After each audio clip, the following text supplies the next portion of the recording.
Hello friends, வணக்கம். இன்றைக்கி நம்ம ரொம்ப எளிமையான முறையில் மீன் குழம்பு எப்படி பண்ணுறதுன்னு பார்க்கலாம்.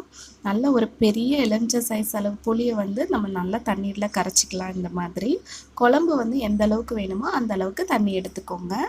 புளியை வந்து நல்லா கரைச்சதுக்கப்புறமா இதில் இருக்கிற அந்த சக்கையை வந்து நம்ம வெளியே எடுத்துடலாம். நல்லா இந்த மாதிரி புளிஞ்சு வெளியே எடுத்துக்கோங்க. அதுக்கப்புறமா நம்ம இது கூட 2 தக்காளி பழம் சேர்த்துக்கலாம். நல்லா பழுத்த தக்காளி பழம், பெருசு இல்லை, நார்மல் சைஸ் 2 பழம் சேர்த்து நல்லா இந்த மாதிரி பிசைஞ்சு எடுத்துக்கோங்க. தக்காளி பழம் சேர்க்கும் போது குழம்பு வந்து ரொம்ப டேஸ்ட்டாக இருக்கும். நம்ம ஃபுல்லாக புளி சேர்க்காம கொஞ்சமாக தக்காளி சேர்த்தோம் அப்படின்னா நல்லாயிருக்கும்.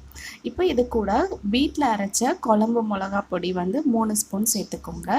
இந்த பொடி நம்ம சேர்க்குறனால குழம்பு வந்து நல்லா திக்காக இருக்கும். நம்ம தேங்காய் சேர்க்க தேவையில்லை.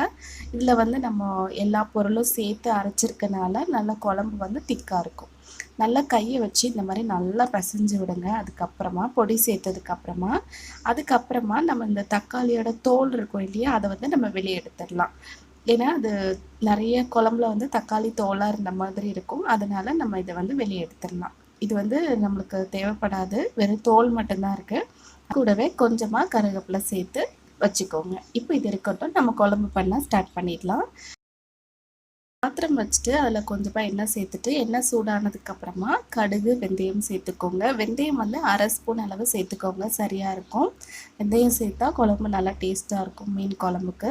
இதுக்கப்புறமா 2 பெரிய வெங்காயத்தை நல்லா பொடிசாக கட் பண்ணி சேர்த்துக்கோங்க. கூடவே வந்து 2 பச்சை மிளகாய், கொஞ்சமாக கருவேப்பிலை சேர்த்துட்டு இதை வந்து நல்லா வதக்கிக்கலாம்.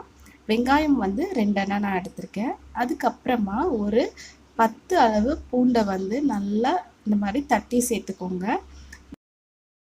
கூடவே இந்த வெங்காயம் வதங்கிறதுக்காக உப்பு சேர்த்துக்கலாம்.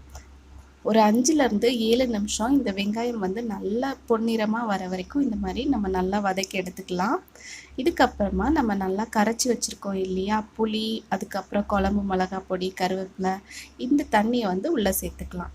பாருங்கள், இதுக்கப்புறம் நான் தண்ணி எதுவும் சேர்க்க போகிறதில்ல. இந்த அளவுக்கு தான் நான் வந்து குழம்பு எந்த அளவுக்கு வேணுமோ அந்த அளவுக்கு தண்ணி எடுத்து கரைச்சி வச்சுக்கிட்டேன். இப்போ இது நல்லா கொதிக்கட்டும். கொதித்து இதோட பச்சை வாசனைலாம் போகட்டும். ஒரு 15 நிமிஷம் இதை நல்லா கொதிக்க விட்டுடலாம். அப்போ தான் குழம்பு வந்து நல்லா திக்காகும். 15 நிமிஷம் ஆனதும் கொஞ்சமாக கொத்தமல்லி இலை சேர்த்துட்டு நம்ம இப்போ மீனை வந்து உள்ளே சேர்த்துக்கலாம். பாருங்கள், இந்த எண்ணெய்லாம் நல்லா பிரிஞ்சு வந்துடுச்சு. நான் இன்றைக்கி வாவல் மீன் வந்து 1/2 கிலோ அளவுக்கு நல்லா கழுவி சுத்தம் பண்ணி எடுத்து வச்ச மீனை வந்து உள்ளே சேர்த்துக்கிறேன். நீங்கள் எந்த மீன்னாலும் இதில் சேர்த்துக்கலாம். இந்த மீன் தான் கிடையாது. நான் வந்து பொரிக்கிறதுக்கு வந்து பீஸ் எல்லாம் எடுத்து வச்சுட்டு அந்த தலை வால் பகுதியை மட்டும் குழம்புல சேர்த்துட்டேன். மீன் சேர்த்துட்டு நம்ம வந்து ஒரு 5லேருந்து 7 நிமிஷம் இதை நல்லா கொதிக்க வச்சுட்டு அதுக்கப்புறமா ஸ்டவ் ஆஃப் பண்ணிட வேண்டியதுதான். அவ்வளோதான். இந்த மீன் வந்து சீக்கிரமாக உடையாது. அதனால் நம்ம கொஞ்சம் எக்ஸ்ட்ரா வந்து கொதிக்க வச்சாலும் ஒன்றும் ஆகாது. அவ்வளோதான், சூப்பரான மீன் குழம்பு ரெடி ஆகிடுச்சு. ரொம்ப டேஸ்ட்டாக இருக்கும். ரொம்ப ஈஸியாக பண்ணிடலாம். குழம்பு வைக்க தெரியாதவங்க கூட இந்த குழம்பு வந்து நம்ம ஈஸியாக வீட்டிலே பண்ணிடலாம். பாருங்கள், குழம்பு எந்த அளவுக்கு நல்லா திக்காக இருக்குன்னு சொல்லிட்டு நம்ம சேர்க்குற அந்த குழம்பு மிளகா பொடி, புளி, இந்த 2ஓட அளவும் சரியாக இருந்துச்சு அப்படின்னா குழம்பு வந்து ரொம்ப டேஸ்ட்டாக இருக்கும். கண்டிப்பாக நீங்களும் ட்ரை பண்ணி பாருங்கள். என்னோடய சேனலை இன்னும் நீங்கள் சப்ஸ்கிரைப் பண்ணலைன்னா மறக்காமல் சப்ஸ்கிரைப் பண்ணிக்கோங்க. பக்கத்தில் இருக்க பெல் பட்டனையும் கிளிக் பண்ணிக்கோங்க. இவ்வளோ நேரம் இந்த வீடியோவை நீங்கள் பொறுமையாக பார்த்ததுக்கு நன்றி.